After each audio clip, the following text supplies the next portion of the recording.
Hello hello and hello everybody and welcome to S academy. आज की video में हम पढ़ने वाले हैं आपकी हिस्ट्री की बुक का चैप्टर नंबर 2 जो है फ्रॉम ट्रेड टू टेरिटरी। बहुत मज़ेदार चैप्टर है, थोड़ा लंबा है पर हम अच्छे से ब्रेक डाउन करेंगे क्योंकि S academy is the best. तो आज का वीडियो धूमधाम से शुरू करते हैं। तो अब हम आते हैं इस चैप्टर के पहले टॉपिक पर जो है the east India company comes east. अब ईस्ट इंडिया कंपनी का नाम ईस्ट इंडिया क्यों है वो मैं आपको समझाता हूँ। देखो सपोज ये हमारा इंडिया है, ये गुजरात है, ये केरला है, ठीक है, ये हमारे इंडिया का कोस्ट है, बेसिकली साउथर्न कोस्ट। अब जो ब्रिटिश आइलैंड से 1600s के टाइम पे वो कहाँ पे होते थे, अफ्रीकन कॉन्टिनेंट के थोड़ा सा लेफ्ट हैंड साइड में, और उनके लिए कहाँ पड़ा है ये इंडिया, ईस्ट साइड में। एक्चुअली होता क्या है 1600s में ना क्वीन एलिजाबेथ जो उस टाइम इंग्लैंड की रूलर थी, उन्होंने कहा कि भैया देखो मैं तुम्हें एक चार्टर दे रही हूँ कि तुम्हारे पास पूरे इंग्लैंड या पूरे ब्रिटेन में तुम्हारे पास तुम अकेली है। अच्छा, अब EIC आ तो गई इंडिया में, पर अब क्या होता है, सबसे पहली बात वो आती कहाँ पर है स्टार्टिंग में, ये ब्रिटेन है, वो पूरा घूम घुमा के आती है यहाँ पे बंगाल में। कहाँ पे आती है, बंगाल में। बहुत बढ़िया। अब यहाँ पे वो उस टाइम का जो मुगल एम्परर था औरंगजेब, उससे क्या वो मतलब कन्विंस कर देती है किसी तरीके से, ब्राइब करके या कुछ और तरीके से, कि उनको एक फरमान ग्रांट कर दे।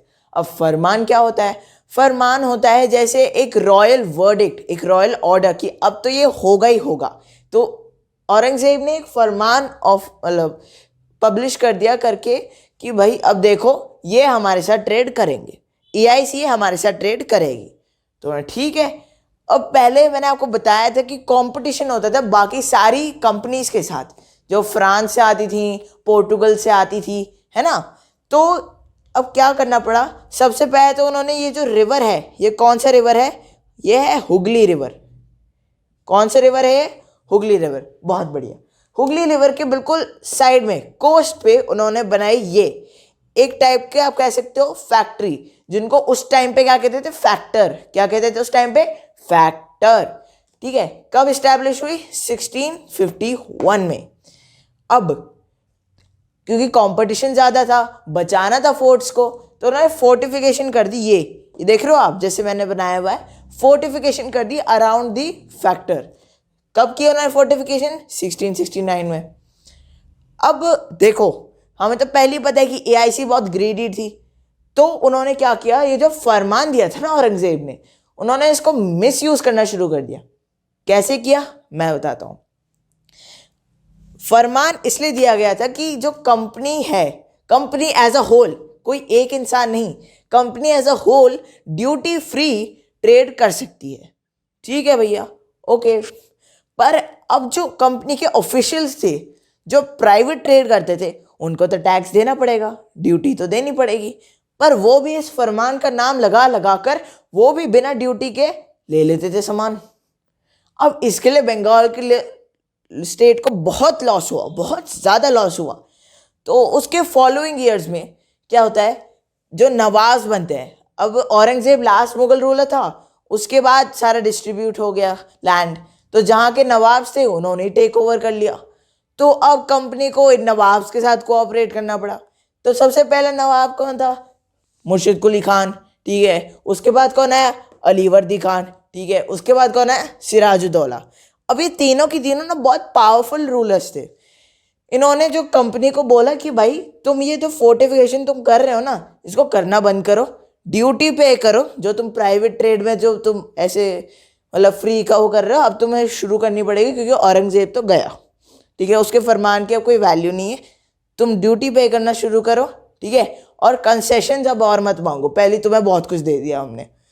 पर अब कंपनी का ये कहना था कि भैया ट्रेड तो तभी फ्लरिश होगा अगर तुम हमें कंसेशन दोगे, फरमान के राइट्स दोगे, ड्यूटी फ्री टैक्स होगा, तभी तो हम करेंगे। अब सुनती तो है नहीं वो लोग।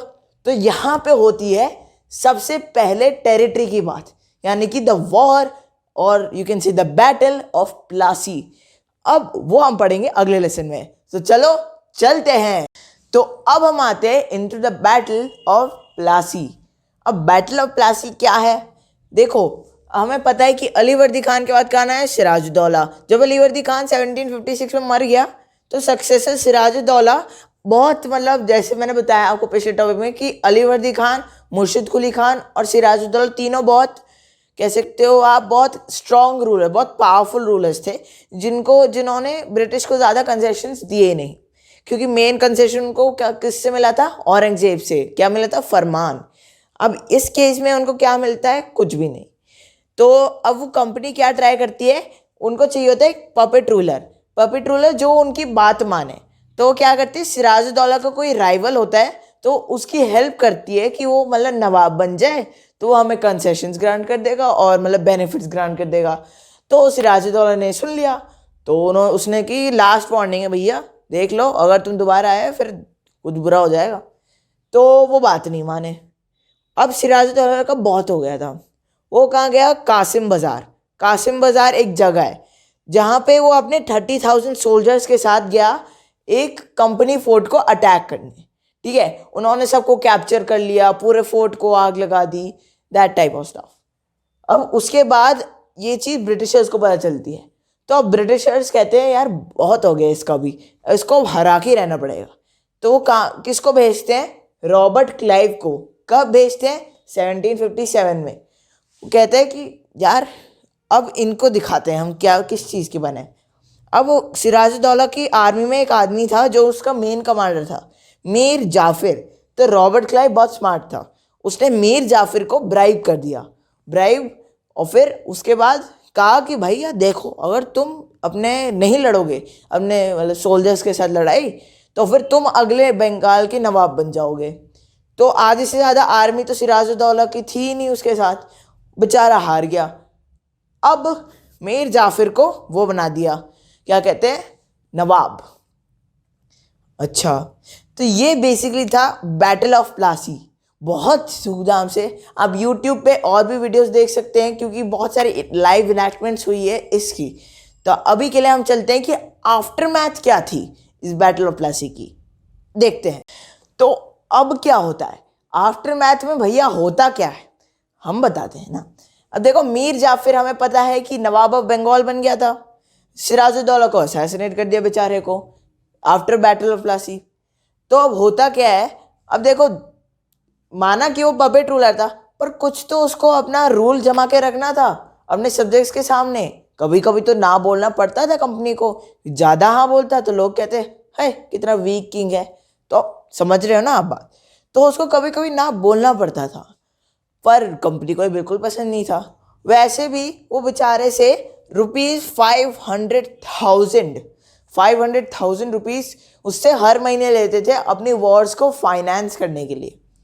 अब जब मीर जाफिर ने ज़्यादा प्रोटेस्ट करने लगा कि नहीं नहीं नहीं नहीं नहीं, ज़्यादा नहीं बोलने लगा, उसको छोड़ के उसके सन इन लॉ मीर कासिम को नवाब बनवा दिया, मीर जाफिर को नीचे मतलब हटवा दिया नवाब से। अब मीर कासिम ज़्यादा कंप्लेन करने लगा, तो उसको तो बैटल ऑफ बक्सर, एक बक्सर का बैटल हुआ था, आप हमें कमेंट्स में बताना कि क्या हुआ था उसके अंदर। तो बैटल ऑफ बक्सर में क्या होता है, 1764 में होता है, मीर कासिम को हरा देते हैं। अच्छा, अब मीर कासिम को भी हरा दिया, ठीक है। तो अब मीर कासिम को हटा के फिर मीर जाफिर को दोबारा से नवाब बना देते हैं। अब मीर जाफिर बेचारा बुढ़ा, बेचारा वो 1765 में बेचारा मर जाता है। अब कंपनी सोचती बहुत हो गया यार, बहुत हो गया। तो जो मुगल एम्परर होता है वहाँ का, जो लेस पावरफुल, क्योंकि औरंगजेब के बाद कोई मेजर पावरफुल मुगल एम्परर नहीं था, सारे मतलब डिवाइडेड थे। तो एक मुगल एम्परर ने उनको बंगाल की दीवानी राइट्स दे दी। अब दीवानी राइट्स होती क्या है, दीवानी राइट्स बेसिकली आज की डेट में लैंड की कागजात या लैंड पेपर्स, लैंड डॉक्यूमेंट्स जो आपका दिखाते कि हाँ वी ओन दिस लैंड। तो EIC को पूरे बंगाल की दीवानी राइट्स दे दी गई। तो अब वो खुद नवाब बन गए। रॉबर्ट क्लाइव ने एक बहुत अच्छी स्टेटमेंट की है, अगर आप बुक से पढ़ रहे हैं तो आप ये पढ़ सकते हैं। उसके अंदर लिखा हुआ है, we must indeed become nawabs ourselves, हमें खुद नवाब बनना ही पड़ेगा और कोई चॉइस नहीं थी उनके पास। अब देखो, बैटल ऑफ प्लासी के बाद से जो थोड़ा सा गोल्ड का, जैसे उस टाइम पे गोल्ड यूज होती थी एज करेंसी, वो फ्लो थोड़ा कम हो गया, घट गया। पर मतलब आफ्टर गेटिंग द डिवाइनी राइट्स वो ख़त्म ही हो गया। ऐसा क्यों? वो बंगाल से रेवेन्यू लेते थे, बंगाल में ही ऐसे उसी पैसे से ट्रेड करते थे, ट्रेड करके बाहर बेच देते थे। इकोनॉमी की हो गई ऐसी की तैसी, ख़त्म हो गई इकोनॉमी। पर उनको तो प्रॉफिट हो रहा था तो उन्होंने देखा नहीं, और यही करते करते पूरा साइकिल बन गया। वो पहले वो लेते थे रेवेन्यू, फिर उसके बाद वो लेते थे गुड्स और उनको इंग्लैंड शिप कर देते थे। तो इसमें इंडिया का क्या प्रॉफिट हो रहा है? ज़ीरो, कोई प्रॉफिट नहीं होता। तो अब इसका कॉन्सिक्वेंसेस क्या थे वो भी हम बताते हैं। चलते हैं अगले टॉपिक पे। तो अब हम पढ़ने वाले हैं जो सबसे पहली पॉलिसी थी ब्रिटिश की, एनेक्सेशन के बारे में। अब एनेक्सेशन क्या होती है? जैसे भैया तुम्हारी ये कंट्री है, ठीक है, और मेरी ये कंट्री है। अब मैंने कहा कि यार ये कंट्री को ना मुझे ही चाहिए, मुझे लैंड पूरा चाहिए, तो मैं तुम्हारी कंट्री को आऊँगा वॉर लड़ने के लिए, और अगर मैं जीत गया तो तुम्हारी कंट्री मेरी कंट्री का पार्ट हो जाएगी। तो उसे कहते हैं एनेक्सेशन। इस कंट्री ने उस कंट्री को एनेक्स कर दिया, इस ऐसे। तो अब ब्रिटिशर जैसे होता है ना, आप एक पीस खाते हो चॉकलेट की तो आपको मन करता है कि और खाओ, और फिर आपकी मम्मी रोक लेती है कि ये हेल्दी नहीं है। पर यहाँ पे ब्रिटिशर्स को एक वॉर और एक स्टेट के ऊपर कब्जा पाने के बाद मतलब रोकने वाला कोई नहीं था। तो उन्होंने क्या किया, एक पॉलिसी बनाई, बहुत क्लेवर थे वो लोग। उन्होंने बनाई सब्सिडरी अलायंस। अब इसके अंदर क्या था, अब जैसे जितनी भी इंडियन स्टेट्स थी उस टाइम पे, उनको अलाउड नहीं था कि आप उनकी अपनी आर्मी रखो। वो चाहते थे कि हमारी फोर्सेस रखो, वरना फिर हमसे वॉर हो जाएगी, ठीक है, पहली बात, ठीक है। और अगर रखोगे तुम हमारी फोर्सेस तो तुम्हें उसके पैसे देने पड़ेंगे, अच्छा। और अगर नहीं दे पाए तुम पैसे तो तुम्हारा आधा ये एक पार्ट ऑफ टेरिटरी चला जाएगा। अब अवध का जो नवाब था उस टाइम पे, वो एक बार पे नहीं कर पाए थे 1801 में, उसकी आधी टेरिटरी चली गई उसके हाथों। ये बहुत सिंपल सा छोटा सा कॉन्सेप्ट है, पर इससे हैदराबाद भी उन्होंने अपने कंट्रोल में ले लिया था। तो कॉन्सेप्ट ये बहुत क्लेवर थे ना एक्चुअली में। और भी इन्होंने पॉलिसीज की जिनके आप फ्यूचर चैप्टर्स और इस चैप्टर में भी पढ़ेंगे। तो अभी के लिए ये था सब्सिडरी अलायंस। अब चलते हैं नेक्स्ट टॉपिक पर। अब हम आते हैं एक टाइप की केस स्टडी पे, जो है टिप्पू सुल्तान के बारे में। अब आप जानते ही नहीं होंगे कि टिप्पू सुल्तान है कौन, मैं बताता हूँ, ठीक है। तो उस टाइम पे एक स्टेट होती थी, पिछले के टाइम 17th सेंचुरी में, यहाँ पे साउथर्न साइड ऑफ इंडिया में होती थी एक स्टेट जिसका नाम था मैसूर। क्या नाम था? मैसूर। मैसूर के पास एक बहुत इंपॉर्टेंट चीज़ थी जो कंपनी को चाहिए थी ट्रेड करने के लिए, वो था मलाबार कोस्ट। मलाबार कोस्ट में 3 मेन चीज़ों का ट्रेड होता था, कार्डमम, सैंडलवुड और पेपर। अब मैसूर के जो 2 मेन रूलर्स थे वो था हैदरी, जिसने रूल किया 1761 से लेकर 1782 तक, और दूसरा उसका बहुत फेमस बेटा, इसके टीपू सुल्तान के बारे में बहुत सारी लेजेंड्स जुड़े हुए हैं, वो था टीपू सुल्तान। 1782 से लेकर 1799 तक उसका रूल रहा, ठीक है। तो अब टीपू सुल्तान ने क्या किया, इस कार्डमम, सैंडलवुड और पेपर के एक्सपोर्ट पर उसने बैन लगा दी 1785 में। और जितने भी लोकल मर्चेंट्स थे उनसे उसने कहा कि भैया देखो तुम इनके साथ ट्रेड नहीं करोगे, ठीक है, क्योंकि उसका क्लोज रिलेशन किसके साथ था? फ्रेंच के साथ। फ्रेंच के साथ टीपू सुल्तान का क्लोजर रिलेशन था, तो उसने कहा कि इंग्लिश के साथ तुम नहीं करोगे ट्रेड। अच्छा, तो अब जब ये पूरा हुआ कि उसने बैन कर दिया तो कंपनी एज यूजुअल गुस्सा हो गई। उन्होंने कहा ऐसे कैसे? तो 4 वॉर लड़ी गई। पहली वॉर थी 1767 से लेकर 1769 तक, जिसके अंदर टिप्पू सुल्तान विक्टोरियस था। फिर 1780 से लेकर 1784 तक अगेन टिप्पू सुल्तान जीत गया। फिर 1790 से लेकर 1792 तक दोबारा से टिप्पू सुल्तान जीत गया। फिर 1799 में हुई वॉर, और आप इसके रूलिंग ईयर को देख के बता सकते हैं ये लास्ट वॉर थी, क्योंकि वो हार गया। अपनी कैपिटल श्रीरंगपट्टनम को बचाते बचाते वो मर गया बेचारा। तो इससे 1799 का था बैटल ऑफ श्रीरंगपट्टनम, जिसके अंदर ब्रिटिश जीत गई। फाइनली उन्होंने मैसूर की स्टेट के ऊपर एक सब्सिडरी अलायंस लगाया और जो इनसे पहले जो डायनेस्टी रूल करती थी वोडेयार्स, उनको वो जुरिस्डिक्शन दे दी। अब टिप्पू सुल्तान के बारे में लेजेंड्स क्या थे? तो एक लेजेंड था उसके टॉय टाइगर के बारे में। एक्चुअली क्या होता है, 1782 में वो हंटिंग के लिए जाता है अपने एक फ्रेंच दोस्त के साथ फॉरेस्ट के अंदर। वहाँ पे उनको मिलता है एक टाइगर, उसका घोड़ा भाग जाता है और उसके फ्रेंच फ्रेंड को मार देता है टाइगर। तो अब टिप्पू सुल्तान क्या करता है, अपने बेर हाथों से, उसके बिना चाकू के, बिना किसी वेपन्स के टाइगर को फाइट करता है और हरा देता है। अभी हमें एक कंफर्मेशन नहीं है कि ट्रू है कि नहीं, पर हमें एक प्रूफ मिला है कि टिप्पू का टॉय टाइगर, अगर आप अपनी बुक्स में देखें तो एक इमेज बनी हुई है जिसके अंदर आपको दिखा रखा है कि एक टॉय टाइगर था टिप्पू के पास, ऑटोमेटेड, जिसके अंदर एक यूरोपियन सोल्जर को टाइगर मार रहा होता है। बहुत लोग कहते हैं ये रेफरेंस है कि उसके फ्रेंच फ्रेंड जब मरा था तो कैसे और क्या हुआ था उस टाइम पे, तो लोग उसकी निशानी भी मानते हैं। तो ये था टिप्पू सुल्तान के बारे में। अब हम पढ़ते हैं कि मराठास के बारे में क्या हुआ था, उनका इस सब्जेक्ट से क्या रेलेवेंस है, आइए देखते हैं। तो अब हम आते हैं मराठास के सब्जेक्ट पर। अब मराठास का क्या चक्कर था, मराठास जैसे बहुत पावरफुल मिलिट्री पावर थी, तो अब ईआईसी को क्या लगा, ईस्ट इंडिया कंपनी को, कि भैया देखो जो भी पावरफुल मिलिट्री पावर है जो हमारे लिए थ्रेट हो सकती है उसको हमें ख़त्म करना पड़ेगा। इसलिए उन्होंने मैसूर का एक रीज़न ये भी था कि उन्होंने टिप्पू सुल्तान की सारी टेरिटरी को कब्जा में लिया। तो मराठास के साथ अब क्या था, अब मराठास जब तीसरी बैटल ऑफ पानीपत हारे 1761 में, कब हारे थे वो, 1761 में, तो उनका दिल्ली के ऊपर मतलब कब्जा पाने का सपना तो टूट गया था।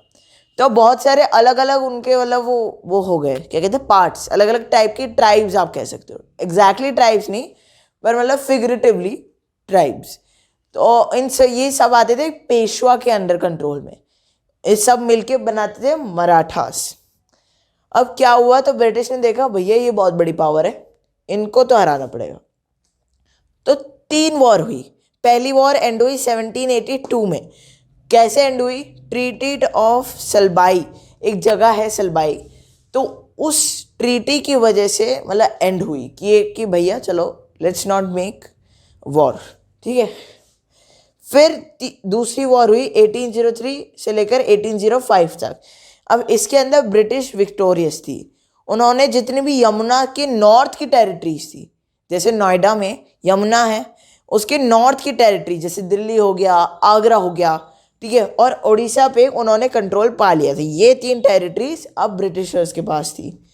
तो अब फिर आती है तीसरी वॉर 1817 से लेकर 1890 तक। अब ये लास्ट वॉर थी मराठास के साथ, क्योंकि इसके अंदर दे क्रश्ड मराठा की पावर, सारी पावर को मतलब ख़त्म कर दिया। मराठा सारे मतलब डिसमेंटल हो गए, तो मेन पावर उन्होंने सारी कब्जे में ले ली। अब मराठास का भी थ्रेट चला गया था, तो अब और भी मतलब उनको पॉलिसीज इंट्रोड्यूस की जिससे मतलब वो और आगे बढ़ते गए न्यू कैसे तो पॉलिटिकल पावर बनते गए। कैसे बने, पढ़ते हैं नेक्स्ट लेसन। अब हम देखते हैं कि पॉलिसीज क्या क्या और थी, सब्सिडरी लैंड्स को छोड़ के और भी पॉलिसीज थी जो ब्रिटिश ने इंट्रोड्यूस की थी। तो और कौन कौन सी पॉलिसीज थी, आइए देखते हैं। तो एक पॉलिसी ऐसी थी, द क्लेम टू पैरामाउंटेसी। अब पॉलिसी क्या थी, भाई साहब देखो, तुम इंडियन स्टेट्स को जो भी मानो, ठीक है, पर तुम्हें अपने पैरामाउंट यानी कि अपने सुपीरियर को किसको मानना पड़ेगा, east India company, British east India company को, सुपीरियर टू इंडियन स्टेट्स। हम तुमसे ज़्यादा बड़े हैं, कोई मुगल एम्परर, कोई हिंदू एम्परर, कोई कुछ नहीं, सिर्फ हम हैं सबसे हाईएस्ट, ठीक है। अब ये इंट्रोड्यूस किसने की थी, लॉर्ड हेस्टिंग्स या फिर वॉरेन हेस्टिंग्स, जो हमने पहले चैप्टर में पढ़ा था, याद है। तो वॉरेन हेस्टिंग्स जो गवर्नर जनरल था इंडिया का 1813 से लेकर 1823 तक, तो उसने इंट्रोड्यूस की थी द क्लेम टू पैरामाउंटेसी। अब इसके अंदर बहुत सारी प्रॉब्लम्स भी थी, केस स्टडीज़ भी हैं, आप वो देख सकते हैं, आपकी बुक में भी हैं, ध्यान से देखिएगा। तो अब इसके बाद एक प्रॉब्लम आती है, अब क्या है, रशिया आपको पता है, जैसे इंडिया के ऊपर चाइना है, चाइना के ऊपर रशिया है, तो रशिया की नॉर्थ वेस्ट से आ जाए, इस साइड से आ जाए, उनको डर था ईस्ट इंडिया कंपनी को कि यहाँ पे आके वो मतलब हमें कैप्चर कर ले। तो उन्होंने कहा कि इस साइड को हम एक काम करते हैं, एक तरीके से फोर्टिफाई कर लेते हैं, कब्जा कर लेते हैं, ठीक है।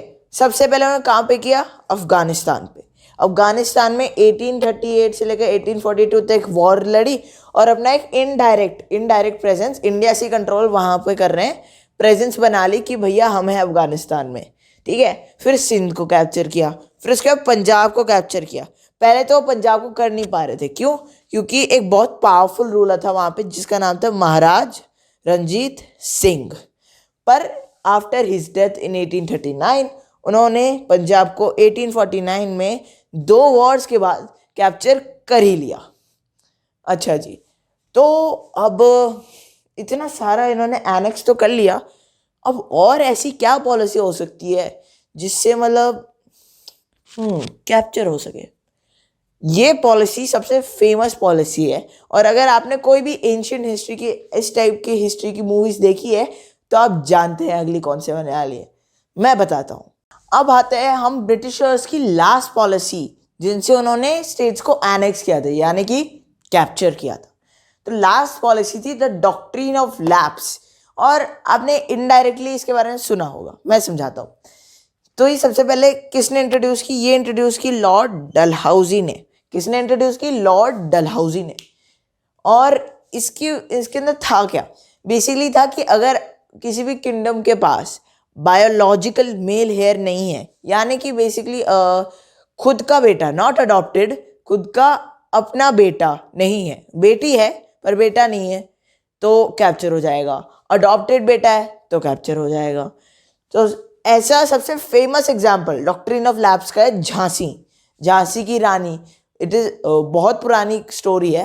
तो उसके अंदर अडॉप्टेड सन वाली बात हुई थी, जबकि झांसी की रानी ने, यानी कि रानी लक्ष्मीबाई ने स्पेसिफिकली रिक्वेस्ट की थी कि मेरे अडॉप्टेड सन को मतलब मेल हेयर माना जाए, पर नहीं माना गया। तो झांसी में वॉर हुई और फिर 1854 में वो कैप्चर हो गया।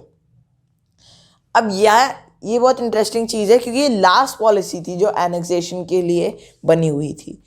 तो last state to be annex था अवध, वो भी 1856 में, last state to be annexed.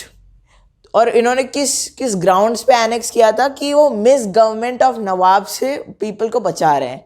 तो अब लोगों को गुस्सा आया, तो ये सब ज्वाइन होके मतलब जितना भी गुस्सा अभी यहाँ पे कलेक्ट हो रहा है, उस सब से 1857 की जो रिवॉल्ट हुई थी उसके अंदर मतलब अपना ये सब 1857 का वो रिवॉल्ट होगा। तो ये रीजंस थे, आप एक तरीके से कह सकते हो सारी पॉलिसीज, जितने भी एनेक्स स्टेट्स 1857 के रिवॉल्ट के रीजंस थे। तो अब इन्होंने ये सब एनेक्स तो कर दिया, अब नई टाइप की एडमिनिस्ट्रेशन, यानी कि अब लॉज बनाना और टाइप की पॉलिसीज जो एनेक्सेशन से रिलेटेड नहीं हैं, आर्मीज को सेटल करना, अब वो सब इन्होंने कैसे किया, वो हमारे चैप्टर का लास्ट पार्ट है और वो अब हम पढ़ने जा रहे हैं। अब आते हैं हम इनके एडमिनिस्ट्रेशन सिस्टम पे। अब देखो, इन्होंने आधी से ज़्यादा टेरिटरीज को तो एनेक्स कर ही लिया, तो इनको भी एडमिनिस्टर कैसे कर रहे थे वो हम देखते हैं। तो सबसे पहले जो ब्रिटिश की जितनी भी टेरिटरीज थी ना, उनको 3 प्रेसिडेंसीज के बीच में डिवाइड कर दिया गया, यानी कि मतलब 3 मेजर सेक्शन थे। पहला था मद्रास, दूसरे था बंगाल और फिर तीसरा था बॉम्बे। ये 3 मेजर प्रेसिडेंसीज है। ये question fill in the blanks में आ सकता है, what were the 3 major presidencies of in the British time, या फिर MCQ में भी आ सकता है। तो ये चीज़ याद रखनी इंपॉर्टेंट है। फिर आपका आता है न्यू सिस्टम ऑफ जस्टिस, जो इस्टेब्लिश कब हुआ था? 1772 में, 1772। तो इसके अंदर अब 2 डिवीजन हुए, क्रिमिनल कोर्ट, फौजदारी अदालत, और फिर सिविल कोर्ट, दीवानी अदालत। तो अब इन दोनों के ना मेंबर्स थे। अब उस टाइम पे मुगल पीरियड के बाद ही डायरेक्ट ब्रिटिश पीरियड हुआ था, तो इन्होंने मेन इंटरप्रिटेशन लॉ की उनसे ही ली थी। तो जो ज्यूरिस्ट होता था, यानी कि जो डिसीजन लेते थे, वो थे मुफ्ती, उनको बोलते थे उर्दू में मुफ्ती। और फिर जो जज होते थे उनको कहते थे काजी। क्या कहते थे? काजी। अब यहाँ पे एक प्रॉब्लम आई अब क्या था, जो हिंदुज़म में ना डिफरेंट इंटरप्रिटेशन होती थी लोकल लॉज की, कि बहुत सारे स्कूल्स होते थे उस टाइम पे धर्मशाला के, तो उसके बेस्ड अलग अलग टाइप की लॉज होती थी। तो एक क्या किया इन्होंने, एक सोल्यूशन निकाला 1775 में, मतलब एक 11 हिंदू पंडित्स को बुलाया और कहा कि भाई तुम एक पूरी डाइजेस्ट बनाओ लॉज की, लोकल लॉज, हर मतलब पूरे इंडिया के टाइप की, और इन्होंने बनाई। ठीक है, उनको उसको इंग्लिश में ट्रांसलेट करके यूरोपियन जजेस ने यूज़ किया। ये सेम चीज़ उन्होंने मुस्लिम्स के लिए भी की 1778 में। उन्होंने मतलब उनको बोला मुस्लिम पंडित्स को कि आप भी ऐसे करो जैसे हिंदू पंडित्स ने किया, आप भी डाइजेस्ट बनाओ, और उन्होंने डाइजेस्ट बना के 1778 में सबमिट कर दी। तो अब इससे उन्होंने पूरा क्रिमिनल जस्टिस बेस किया। उसके बाद से फिर हमें सारे लॉज के पता चल गए। और ये ऐसा नहीं है कि मतलब काजी जो होता था उस टाइम पे वो मतलब सिर्फ खुद डिसीजन लेता था, या मुफ्ती सिर्फ खुद डिसीजन लेता था। उनके ऊपर एक यूरोपियन वो होता था, क्या कहते हैं आप, कैसे थे, सुपरवाइज़र, जो हर केस को देखता था, वो कोर्ट में प्रेजेंट रहता था। और अगर कुछ लॉज के हिसाब से नहीं चल रहा है, कोई मुफ्ती, काजी, कोई भी कोई लॉज फॉलो नहीं कर रहा है, तो वो उसकी जॉब थी उनको बताना, ताकि मतलब उसके ब्रिटिशर्स के कंट्रोल में रहे, चाहे जो भी हो वो ब्रिटिशर्स के कंट्रोल में हो। अब इनकी आर्मी की सिचुएशन क्या थी, इन्होंने कैसे बनाई अपनी आर्मी, और कि कैसे अपग्रेड किया इन्होंने, वो अब हम अगले लेसन में पढ़ते हैं। आइए देखते हैं। अब हम आते हैं कि ईस्ट इंडिया कंपनी की आर्मी कैसी थी। अब देखो, स्क्रैच से तो नहीं बनानी पड़ी आर्मी, क्योंकि बैटल ऑफ प्लासी और बैटल ऑफ बक्सर के पास कुछ तो यूरोपियन सोल्जर्स इंडिया में थे ही। पर उन्होंने क्या किया कि अब इंडिया से भी सोल्जर्स को रिक्रूट करना शुरू कर दिया। उन्होंने पेजेंट्स को रिक्रूट किया।